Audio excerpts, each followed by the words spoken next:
Podtacular, the unofficial Halo Universe podcast, presents episode 636, Pro Battle League, recorded live on June 26th, 2018.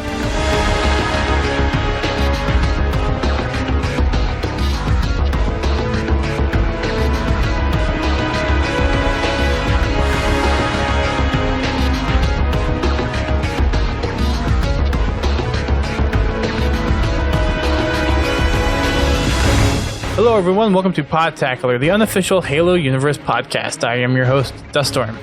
And I'm your co-host, Godzilla T. And tonight we're doing a little bit of a special episode.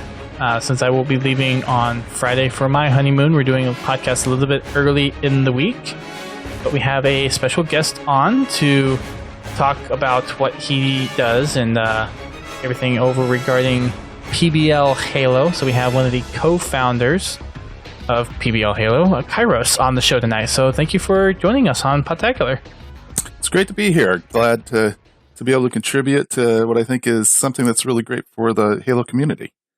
I certainly hope so, and it's a nice kind of different take on competitive Halo, and we'll get to that in a little bit. But as always, for new guests on the show, we have a couple of questions that we ask. You probably didn't think you were going to get pop quiz tonight, but they're simple questions, so I'm sure you can answer them. But so we normally ask people how they got their start in Halo, and then the second question we normally ask is, well, what do you do in Halo? But we're going to get to that through the rest of the podcast. So for the meantime, how did you get started with Halo? Well, I have not been much of a Halo player. Of course, I don't know anybody that doesn't know Halo. Until we started getting involved in Halo 5. So that's really when my real interest got in Halo. Okay. And was it through the multiplayer stuff because you are doing competitive Halo now, or was it through campaign, word of mouth? How did you hear about Halo and kind of jump in? Yeah, so I definitely tried multiplayer. Unfortunately, I just happen to hang out with the players from the PBL all the time who are much, much, much better than I am. And so it's not really very fun, and went back and basically made sure and went through all the campaigns and everything. So huge Halo campaign fan. Very nice. I'm assuming you've gone back and probably played the other campaigns since 5. Yeah, exactly. Yeah. Yeah. What would you say your favorite campaign is? I don't know that I would say I have a favorite campaign. I don't know. I would just say that I love the intensity of the Flood, you know? So anything that's like Flood heavy, especially like when you're not really expecting it, and then bam, you've got all these things flying at your face. That's kind of that. I don't know. There's just something about that I really like. And then there's just, some spectacular reveals when you get into a space, a building or something, and it opens up, things like that. I really love. That's cool. Yeah, I know one of the things that I'm hoping for, at least in Halo 6 or maybe sometime in the near future with the Halo game, since it was introduced back into Halo Wars 2, is getting the Flood back into the game somehow.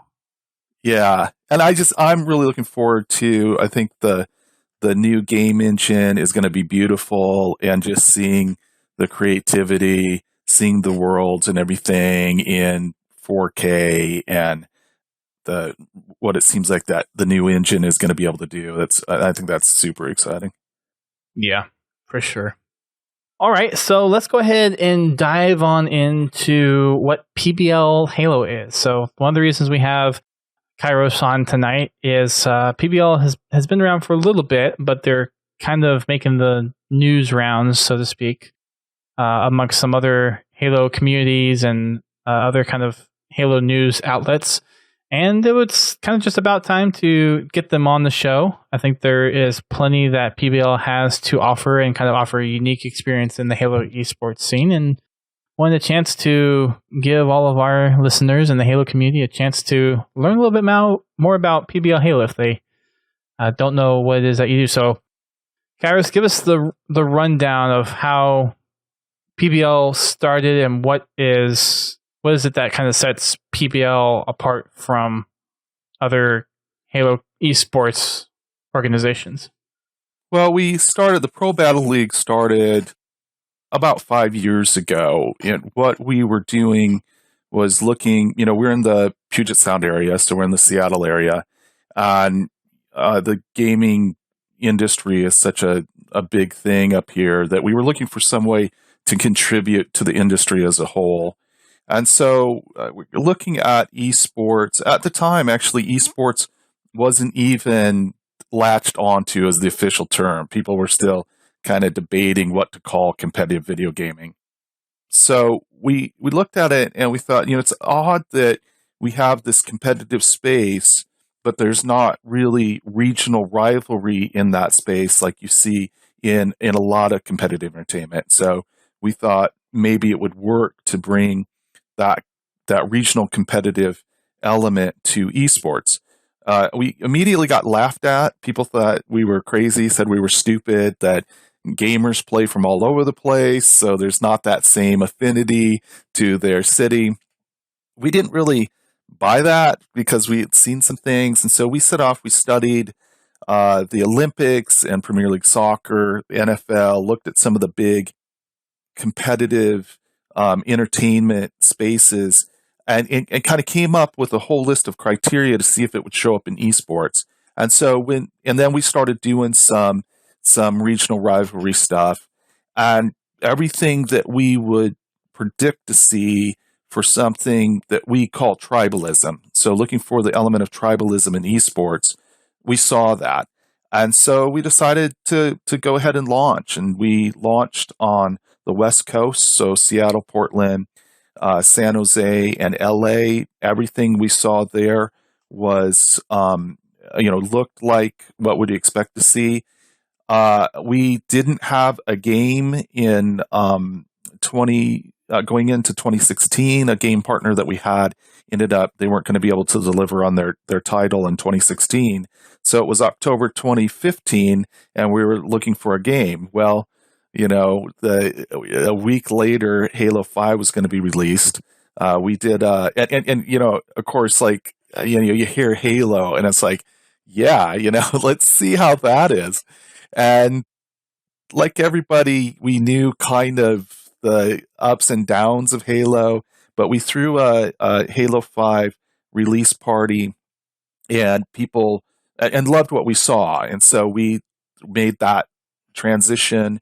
We reached out to the Microsoft Store, started collaborating on Microsoft Store events in January of 2016, did a Pacific Coast Championship with Halo teams in 2016, and then released in 16 regions nationwide. So that's kind of where we stand now. Okay. So I'm going to kind of dissect that a little bit into kind of sub-questions, since there's a lot of information in there. Yeah. So you mentioned that you have a bunch of different regions that you support through PBL, which is, obviously taken from how sports are done today, but we haven't traditionally seen that within competitive Halo. It's usually teams or orgs are founded, and the teams might eventually come together. And back in the MLG days, they could be all around the world, and then they come together as a team at the events and play together. But you're kind of taking an aspect of sports that hasn't really been brought up in esports, I think, but until now. And there's some other games that are kind of adopting that regional competitive style. I think Overwatch might be doing that, but this is kind of the first time we've seen it done in Halo. So how's that experience been with trying to make it regionalized for all the players and not where it's just completely open-ended across the internet with teams playing? And how do you validate that? Well, it is a different thing. And again, we had difficulty helping people understand that it was a real thing all the way up to when Overwatch League was launched, there's Super League, but even when that was launched and announced that there were going to be regional teams playing in theaters, which hasn't really ever taken off, but it still wasn't taken seriously until Overwatch League came in, which has been great for us. And like what we do is we basically send everybody to watch the very expensive produced videos from Overwatch League because they do a great job of describing the aspect of regionality. The only problem is that Overwatch League isn't really regional.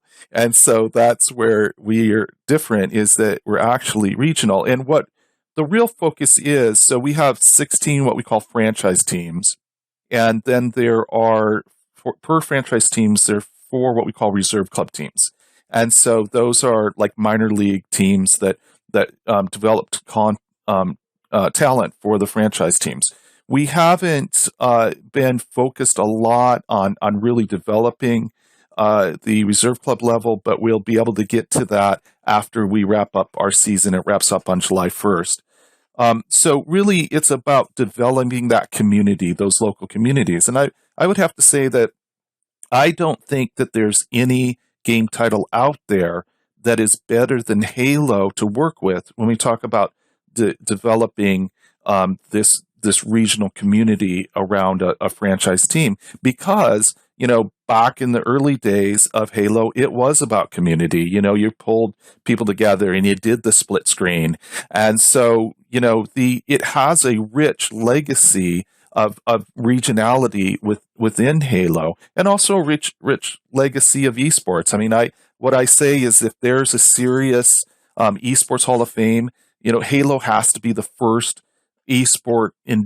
first title inducted into that esports Hall of Fame, because that's the legacy of Halo. So it's really fun. Sometimes it's just really tough to get people to understand. No, when we talk about region, we're talking about players have to be from the region. And so it's like, okay, I'm in Chicago.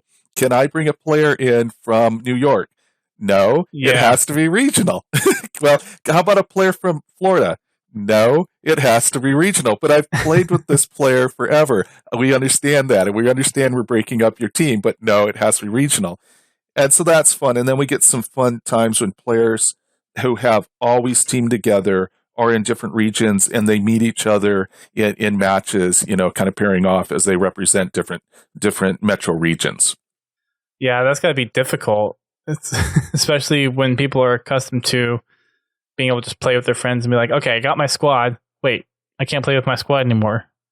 But at the end of the day, it's really fun to get people paired up. And there's places where it's a little tough. Portland is a tougher franchise just because it's a smaller franchise than something like LA.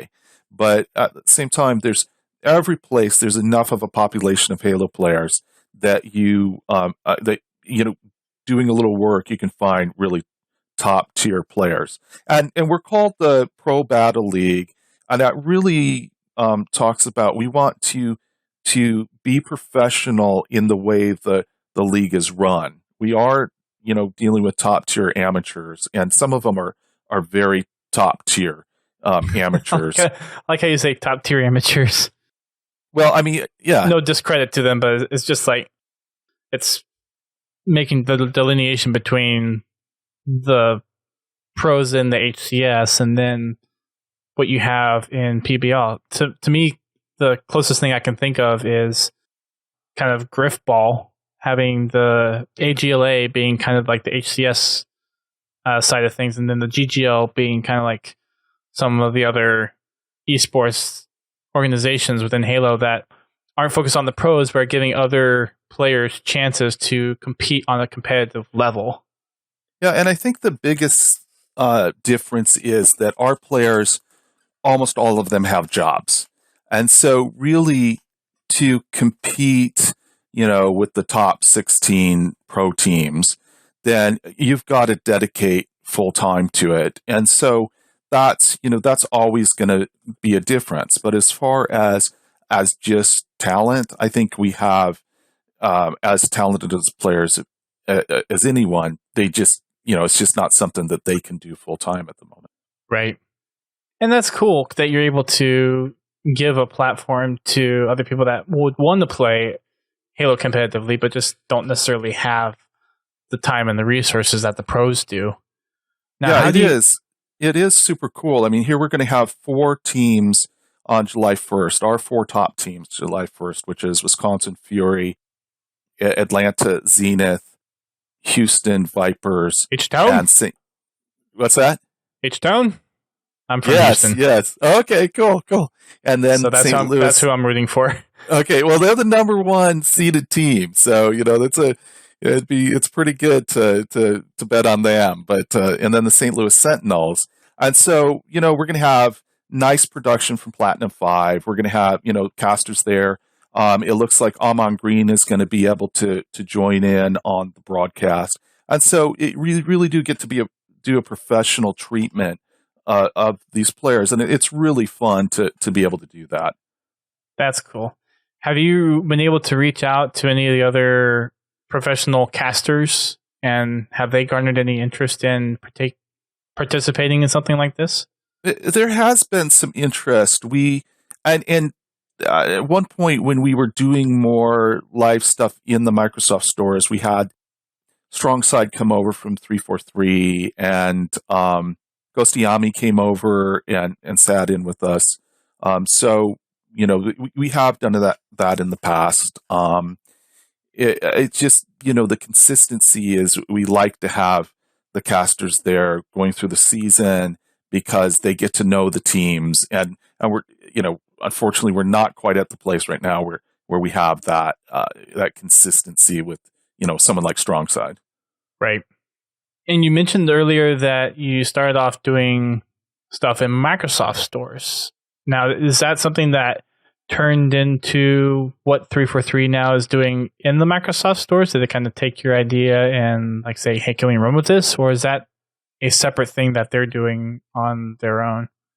Well, I don't know how, if we should be bold enough to take credit for that, but we did start doing events in January of 2016. Later on that year, they brought in their gaming advisors. And that was a big advancement for the stores to have the gaming advisors, because those people actually, understand the element of running LANs and stuff like that. So, and the technology and everything. And so that was a big thing. And I'm thinking we influenced that by what they were seeing. Now, it's a difficult situation, and I if you're interested in me going more in depth, I can do that. But the stores really aren't set up. We're hoping to do store versus store stuff, but the stores really aren't set up in a way for us to be able to do that at a very high level. So they're more now for us to go in and have the teams have fun at those events, just like everybody else. I could see someday possibly being some changes, having some changes made so that we could do more store versus store stuff, but it's not quite there. And I don't think there's that big of a push for store versus store from the Microsoft stores. I think it's really a push to have their local community events. No, I'm just curious because it was one of those things that I know there was a couple of different efforts for Microsoft stores. And were you working with Kenny and DJ at one point? Yeah, for sure. For sure. Like 2 very creative, awesome people, for sure. Yeah, so I remember talking to both of them about the stuff they were trying to do at the Microsoft stores, and there's some unfortunate history behind some of the things that kind of fell off behind the scenes that I'm not permitted to share. But I know there's some history there with the Microsoft stores, so it was kind of like, all right, if PBL Halo kind of got started at the Microsoft stores and now is doing this regional thing, is that where the idea came up? So it's just kind of one of those trying to connect the dots type of things. Yeah, and they had a meeting at one time where a lot of the stores were talking about being more focused in gaming. I don't know how much of an influence we had on that, but I just am excited by what they do, basically, because it is a great opportunity, and it really, as the whole Halo community needs to embrace that. There's challenges, it's not perfect. In some places it goes better than other places, but it is a real place to get together and have fun with the community. And I love what they did with the FFA for Halo Worlds. And so I really, I would just encourage anybody to embrace what goes on the store. Meet the local gaming advisor and the Microsoft store. They're great people, and see, and use that as a way for just the community to hang out together live. Yeah, I need to go out to mine. The only downside is it's more than an hour and a half away. Yeah, that is a problem. it's down in Virginia. It's a little bit out of the way for me to get there, but one of these days I want to go out there just to kind of put some names to faces and be like, see if anyone knows who or what Podtacular is down there. Yeah. Just from a Halo perspective. But GT, you got any questions while I keep on chatting my mouth off over here? No, actually, I don't have any questions as of yet. Okay. Well, I'll keep pressing on with my set, and feel free to jump in if you got one. So how do you manage to keep all the teams regional? I know you said you had some people come and see if they could have other people from other states play, and you say no, but how do you enforce that, and how do you keep the pros out of it, or is that even a restriction? Yeah, so there is a restriction that if you're one of the top 16 teams in that, in Halo Worlds or HCS, then you are excluded from the PBL. And, so, I mean, there's a couple different levels. One is, obviously people know the pros. And so, that we don't really have to do much policing for that. And then, a lot of the players know each other. And so they'll kind of know, if we get somebody and it's like, hey, they're not from Atlanta, they're from New Jersey. They kind of know that. And there is an element of kind of showing up at Microsoft stores and stuff where it's like, someone from New Jersey isn't going to drop down to the Atlanta Microsoft store. So, and then there's other things that we do, like for the there is a possibility where somebody could just jump onto someone else's account. So there's a level of kind of validation that we use for that I won't really go into because I don't want people working hard to figure a workaround for what we do for that. But so it's for the most part, and in the past we've really only focused on regional rivalry. This is the first time that we've done something that we had a decent prize pool. In the future we're going to have more resources. We'll have bigger prize pools, and it becomes more important. Also, in the future, we'll have more live events. We'll have live finals. So, it's going to be pretty hard for people to jump on somebody else's account without plastic surgery or something for the finals.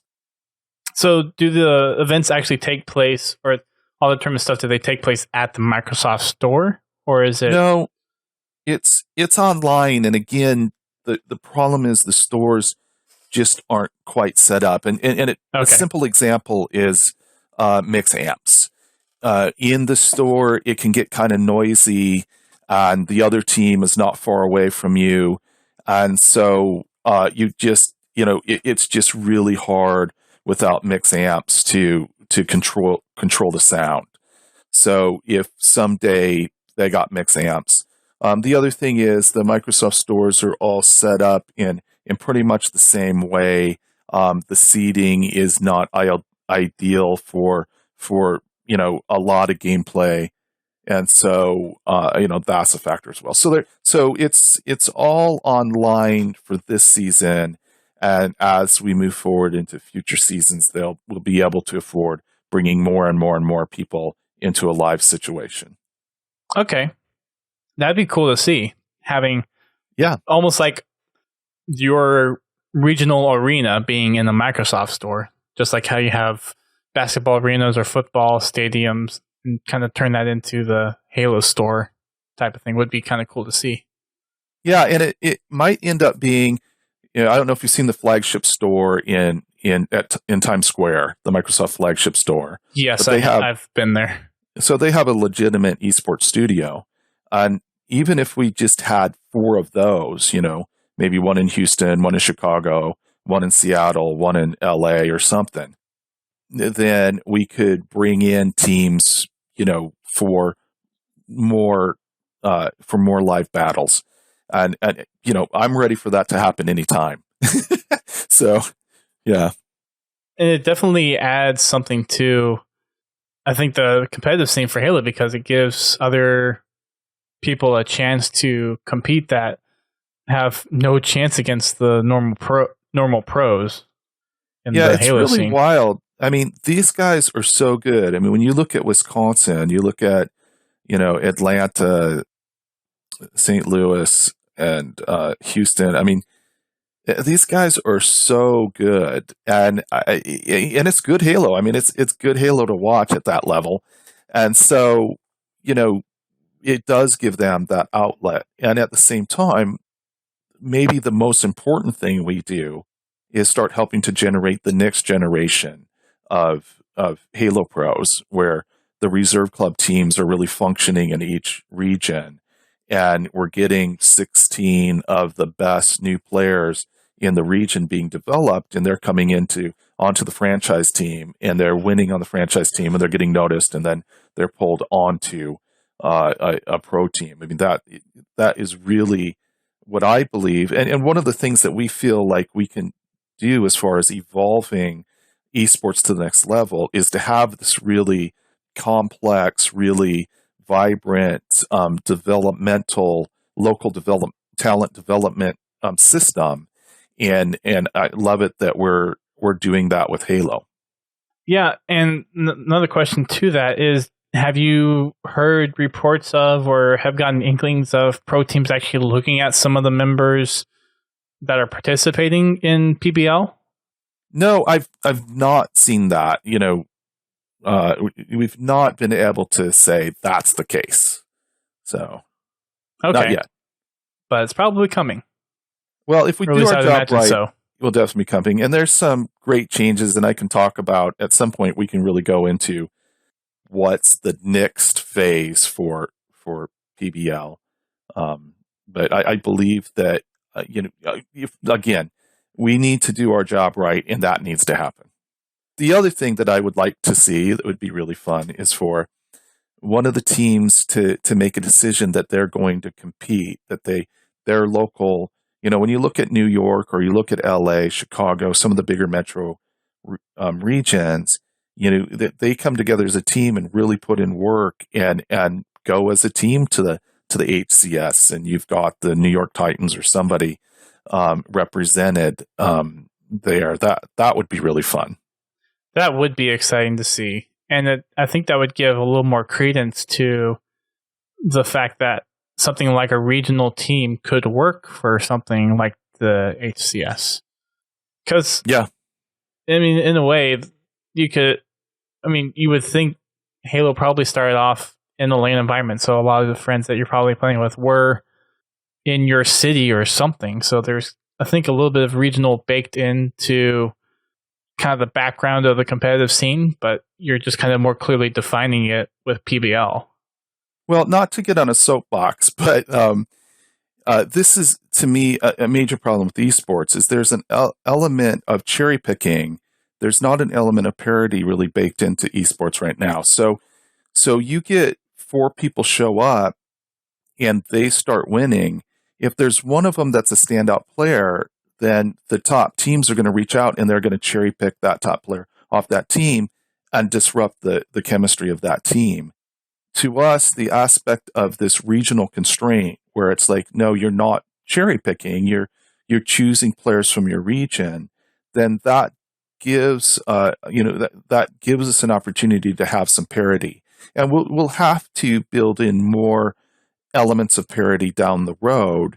But that's, that again, I believe that's one of the things that will help evolve with esports is bringing in some parity. So you're not just seeing the same 4 teams every time at the top. And that'd be really good to see, just having the diversity there, but then also having that hopefully to where we don't see roster changes as often as we do in HCS. Yeah, I think that's that's another thing that I believe that's the PBO, annoying. That's really annoying. Well, and again, so there's an element here of branding. One thing about it is that the Wisconsin Fury is the Wisconsin Fury. I mean, that brand is not going to change. And so fans have an element, have the ability to kind of relate to that brand over time, which I think is really good and fits within North American sports entertainment. At the same time, you have these players, and you're right. A player, changing rosters all the time. The fans don't get an opportunity to really kind of connect with that player brand, and so having a system where, okay, this is their team, then that I think is again one of those things that is going to help all of esports evolve. Is the team name something that you come up with as the overall organization, or do the teams actually get to pick their mascot? So we started out looking at natural rivalry. So Portland versus Seattle were the first two teams we had. And so then as we expand, we think about where are regions where there's already some rivalry. And we're going to be announcing expansion on July 1st. So there's going to be some interesting things that come out of that announcement, I can guarantee you. But so there's this, again, what are these rivalries? And then we want to have something that the community can resonate with. The Seattle Striker is the Striker because of the Striker Brigade that's nearby. So we try to look at something that, whether it's design or colors, look at something that there's some connection to the local audience. The Wisconsin Fury have these two sickle-looking things as part of the logo. One is actually representative of a mining pick, and the other one is representative of a sickle, which is giving a shout out to the agricultural history and to the mining history of Wisconsin. So that's kind of where we went to as far as the branding. So the teams, and just to be real open, sometimes the teams say, we hate this. We hate this brand. Sure. And I won't say which one, but there is one in particular that I got a lot of we hate this, and I love the brand. And so I really don't want to change the brand. Again, it's kind of it's more of a business decision to try to help get local sponsorship down the road. Gotcha. JT, got anything to hop in on? As far as the teams, your regions, you just pick one team per city or per state, or what's your philosophy behind the regions? It really goes off of population. LA has a huge population, so we don't need to have a lot of other population areas to come together on that. But other places like Denver actually takes in 4 different states around, Colorado, New Mexico, Arizona, missing one there, New Mexico, did I say that? But anyhow, the kind of those states around them, because the population isn't as big, whereas Texas has 3 teams because Texas has a whole bunch of people.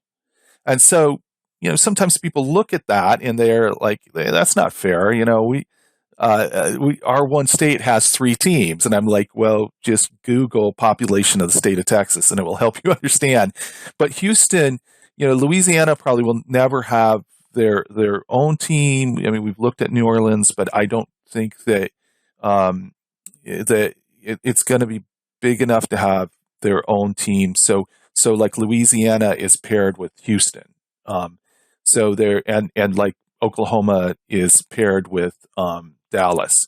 So, it just is kind of like, what are some population centers that we can pull together? That's an interesting way to kind of organize everything out, and I think it kind of makes sense as well.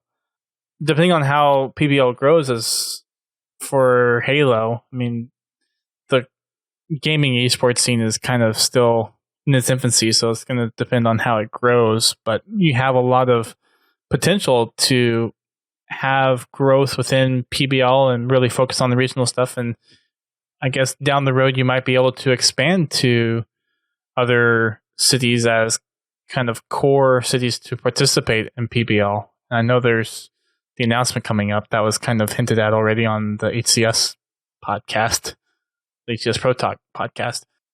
I think it's a good start, and it seems like you guys have some momentum behind you to get the community interest in there. And is 343 helping promote any of the stuff that you guys are doing, or is it too much in direct competition where they're kind of staying away from it? Well, I don't want to say too much about 343. I will say that they've not latched on to us, and so they have expressed interest in what we're doing. It seems like it's almost a situation where it doesn't fit in with anything that's kind of on the table for them. So they really don't know where to put us. So at the same time, it's like, okay, let's just take ownership of this as a community and just build this thing. Let's not put the emphasis on 343 to build it. Let's build it, and then if we're doing something cool for them, then they can embrace it. So that's been our philosophy. The only thing I would say that I would like to have more, if anybody from 343 is listening, please, is information. How can we do a better job helping to promote things, for HCS? Are there some things we can do? Are there some events that we can be planning to be at in some way that would help make the event better? So, information right now would be, really the only thing. Well, there's one other thing. I would love to put Halo art on our jerseys, but, I know that there's a whole bunch of IP issues with that. But, again, so information is really the big thing that I'd love to get from 343. Well, I hope maybe someone's listening to this podcast and they'll kind of get a hint, hopefully. Yeah. Is there any other, you mentioned that you kind of have some future plans with PBL. Is there anything that you can share with us here that you have for after the coming season or growth opportunities? What I can say is that a absolute new day has dawned for the PBL. We ended up meeting an awesome organization, the Linda Project, and they said, "Hey, do you want to have your own cryptocurrency?" We're like, "Sure." And so we announced Sunday that we're going to be releasing Battle Token to the world, and on the Linda X platform, which is a platform for specifically launching new cryptocurrencies. And it's absolutely fantastic. It's going to give us the innovation of blockchain, kind of paired with the innovation of regional multi-tiered esports. And we really feel like this decentralized ledger technology of blockchain meshed with a league and meshed with a multi-tiered league, and a league that is really about pulling in communities. It really has an opportunity, in our opinion, to be an evolution with esports, to have different level of engagement with esports, that the communities are driving as much as the studios are driving. And we just think it's an awesome thing. And so it's going to give us different tools, different resources, likely give us a whole bunch more resources than we've ever had. And so that's the thing that we're most excited about. If people are interested, they can go to battletoken.com to get info on that. There is on the PBL YouTube, there is a video of the release that we did on Sunday. And Battle Token is BATTLE70KEN. So Battle Token with a 7 for the T in token. Okay. And that's just again, really, it's going to be fun to innovate how to get fans engaged. Yeah, cryptocurrency is an interesting choice. Personally, for me, I haven't really researched it. Honestly, I'm a little bit of a skeptic because of all the news around cryptocurrencies a couple of months ago. But how do you plan on integrating that with everything that's going on with PBL? Well, the biggest thing, the thing that we're very, very excited about is there's something called staking. Linda X has technology they call staking. And what that means is that we can set aside I am not a crypto expert by any means. So, but who is really? Yeah. Well, I tell you, we now have some very, very sharp people that understand blockchain technology. So, okay. But anyhow, there's something called staking, and basically what it means is that we can set aside a pile of coins, basically, and that pile of coin can be contributing to. We can do that for each of our franchises, and then that pile of coin can be contributing to the resources of that team. So they have resources to travel. They have resources to get jerseys, or if they need to get equipment, it becomes kind of a revenue generation mechanism for them to get the resources that they need to build their team. And that's incredibly exciting for us to be able to have those resources at the local level. I'll have to, I guess, see how that develops, and might have to come back and give us an update on how that's going. That would be great. It'd be great to bring someone on from Linda, some of the people at Linda, and for them to be a little more technical about how it works. And then the other thing is that fans can contribute. When you purchase a jersey in Battle Token, then part of that automatically goes to the team. And so that's cool. And you can cheer. Another thing is you can cheer on casters. I believe that one of the biggest things that we could do in the Halo space is have more casters that are getting paid to cast. And so you can contribute to casting. You can contribute to production. If you like certain things, then contribute it to it, and it automatically goes to the place. So, really creating these revenue channels for the local community. And even we're working hard to figure out a way that built into the whole mechanism, if you have basically bought into your team with Battle Token, then if that team wins the championship, that community that has contributed to the team automatically shares in winnings for their team. So there's, again, we believe that this would be an evolution if it was coming in with any sport, baseball, basketball, whatever sport. But specifically for esports, we think it's really innovative to have blockchain tied to it. And then again, because of the regional nature of the PBL, we're just more set up to realize the advancement that blockchain is. Sounds like an exciting opportunity. So it is very exciting. We're excited to see what happens with it. So let's kind of change gears a little bit and talk about the current season of PBL and where things stand today. So I believe we are down to the semifinals with the 4 teams that you mentioned earlier. So what's the remainder of the season look like, and what's on the line for all these teams? Well, just real quick, the season is broken down into 3 phases. The first phase is the conference phase. So these teams that are there survive the conference phase. There's 4 conferences, 4 teams per conference. The winner of that team automatically goes to is the conference champion and automatically goes to the championship bracket. The last team in the conference gets eliminated, and the second and third place teams go into what we call a qualification bracket. And so the top 4 teams that come out of qualification meet the conference champions in the championship bracket. So where we are right now, we have the conference champions of the East, the North, and the South.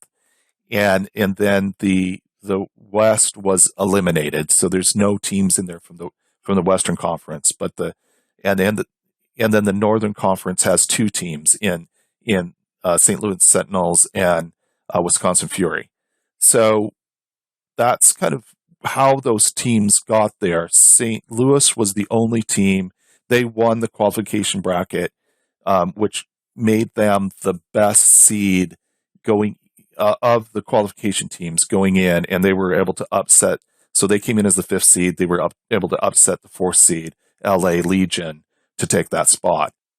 We've got the Wisconsin Fury plays Atlanta Zenith. The Zenith have been a top tier team in the PBL for a long time. They have won a lot in the PBL, but they are matched up against a very, very strong roster that is led by Case, Case. Some people know him, Case the Brit. Other people know him as that. And so that's going to be a really tough challenge for Atlanta.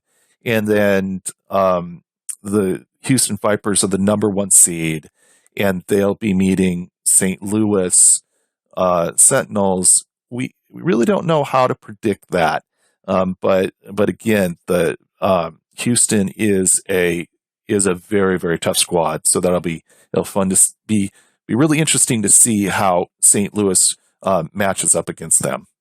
For sure, yeah. I know the HCS Pro Talk folks, Josh and Will over there, are saying Houston's not going to win the finals, but I'm hoping they will. Well, I would probably not put money against Houston. I mean, obviously, I don't put money against any of them, but right. Yeah, but but at the same time, we have not seen, like we do. So in the middle of the season, during the regular season, teams play each of the other conference team twice. So they play the people in their same conference twice, and that helps us determine the standings for the season. And then we have a break midway through the season. We have interconference matches. So Wisconsin did beat Atlanta in the interconference matchup, but we've never seen the Northern Conference against the Southern Conference. So we don't really know how to compare the talent between those two. So it will be very interesting. I mean, it would be really hard to bet against either Wisconsin or Houston. They are the number 1 and the number 2 seed. So it'll be fun. For sure. I think there's a lot of good gameplay that's going to be going on for this next couple of weeks. I have been able to catch a couple of streams. Haven't been able to catch too many just because of busy with life and whatnot. But you all stream mostly on the weekends, correct? We try to do as much as we can on Sunday. Okay. Back when we started doing Microsoft Store stuff, it's like Halo Sunday with the PBL. So we try to do a bunch of stuff on Sunday. During the regular season, we've got 16 matches a week, and it's just impossible. And it's also really tough because everybody works just to find a way to match up 8 different schedules. So, but again, it is Sundays we try to do as much as we can. Yeah. It makes sense. Championship Sunday. Yeah. Just kind of. And so this Sunday on July 1st, we'll have the 2 semifinal matches, and then we'll make some announcements. We'll have an exhibition match. We'll make another announcement, and then we'll have the finals. Very nice. Is there a lot of interest that's been garnered through just the streams that you guys have been able to do and all the social media of having a lot of other folks interested in kind of creating more teams and having more regions be able to be supported for future, I guess, seasons of PBL? I tell you, it's just so awesome. I mean, we just get, every time we can get a decent cast, where we get people watching, people reaching out, hey, how do I get a team for my region? How do I get a team for my region? And so it's really fun. And, we just can't expand too far, and so it's limited, and the opportunities get more limited all the time. But that is a fun aspect. And then the other thing is people just going, I never knew this existed. First it starts out, what the heck is this? Yeah. and then it's like, wow, this is cool. Go San Jose or whatever. And so, that's really fun. And then we have some fun things where it's like, okay, the team in your region is St. Louis. And it's like, no, I am not playing for St. Louis. And so, that's a fun dynamic as well. You really get to see the power of the tribalism, that we looked at. It's like, no, I am not, I will never play for St. Louis, even though I'm in the region. That's a fun thing too. I don't even like driving through St. Louis.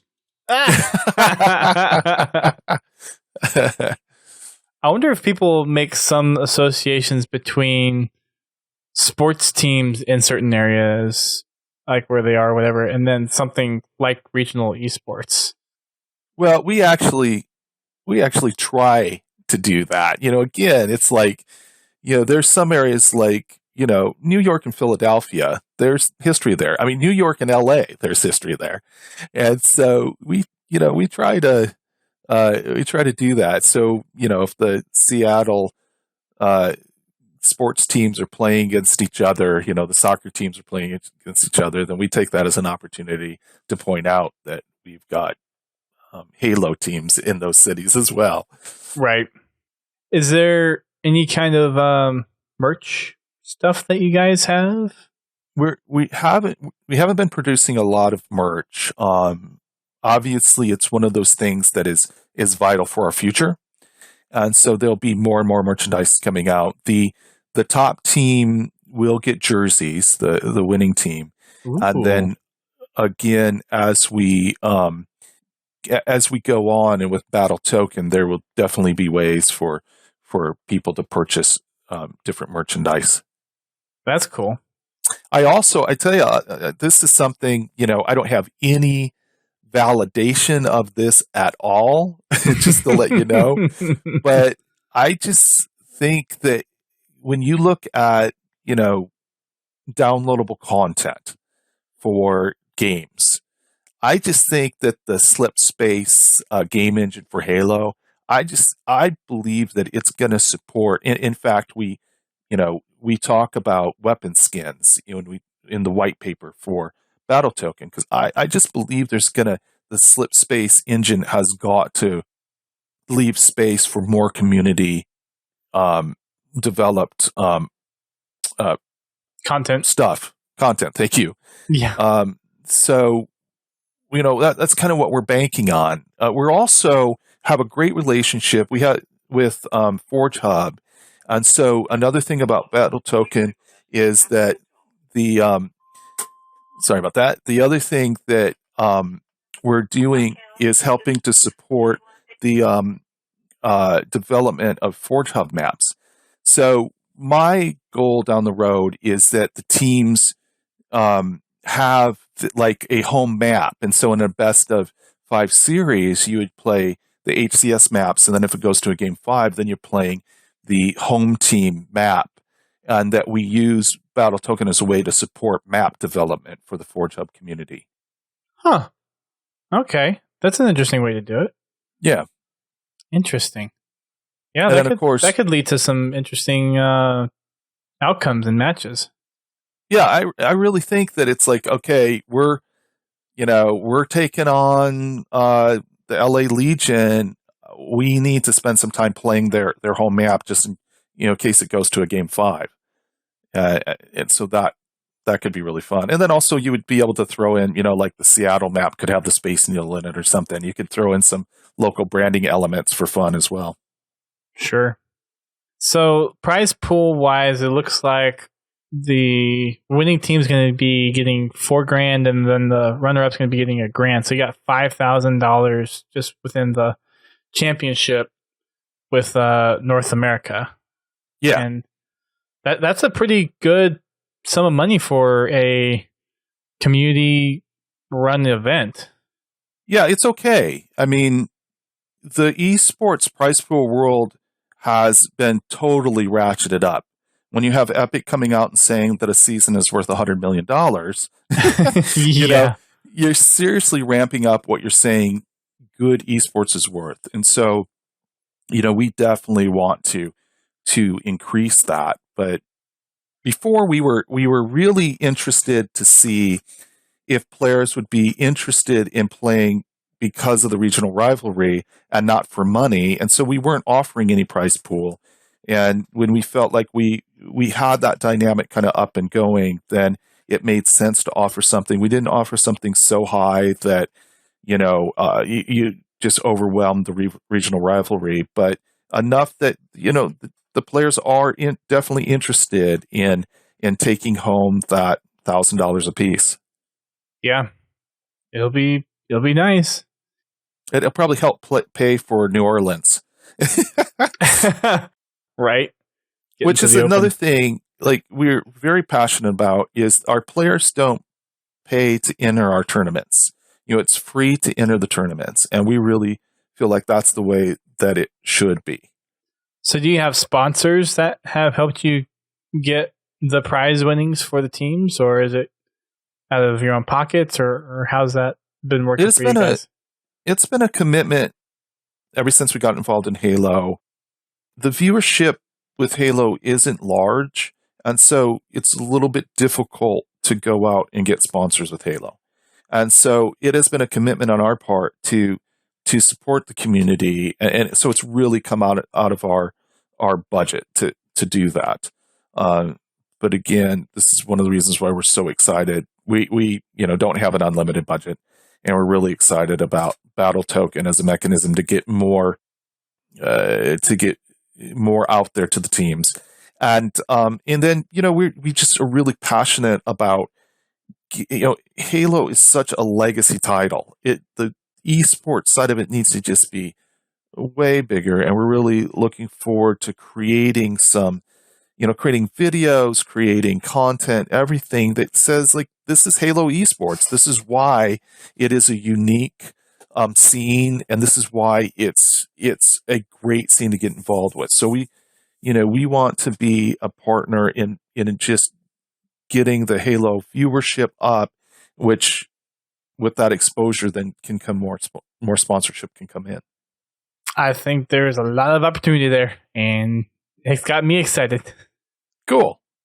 Especially with Infinite coming. I mean, I just think that that's going to be a great opportunity to just blow it up again. Yeah, for sure. I think there's lots of opportunities.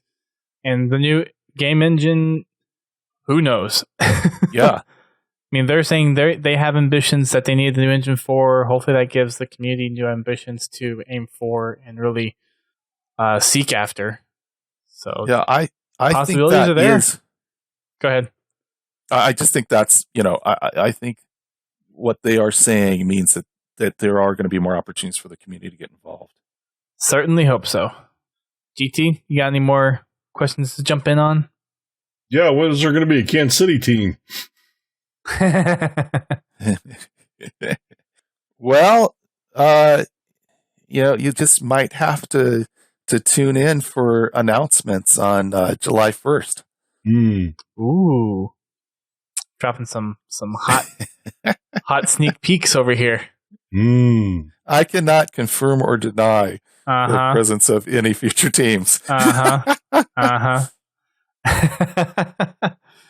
I think that covers a lot of the stuff that I think the community would be really able to benefit from learning about PBL. Is there anything else that you want to add that we haven't really covered? Not really. I think that's it. Again, I'm just, you guys are awesome. I love what you guys do for the community. Thank you so much for being out there, producing content. Congratulations on your upcoming honeymoon and all that. Yeah. So, and please have us anytime you got questions, have us on. We're more than happy. As you can see, I can talk on and on about it. So, have us back anytime. Certainly. We might have to get you on after the finals. If For you're sure. not interviewed out by the HCS Pro Talk and by the Halo Show guys. No, not at all. And we also need to get Morty and Simon on. They'd be really fun. They don't have as much of the history of the PBL as I have, but to get them on after the finals and have them talk about stuff, that'd be great. Yeah, let's get it going. Cool. Unfortunately, I won't be able to watch this coming weekend. Obviously, I'll be gone, but I don't think there's anything that says honeymoon more than some Halo esports. If only that were true. So instead, he'll be reading Halo books. Yes, Gotcha. That's actually very true. All right, well, a quick news item to cover since it is the 26th of June. Halo Bad Blood is out now. For those that have bought on Amazon, everyone should have gotten their copies by today. It's available on Kindle and Audible. So go ahead and get your copy, start reading it. We'll get around to it after we do the podcast on the Kilo 5 trilogy, which will be sometime within the next 2 or 3 months or so. And then we'll dive into Bad Blood.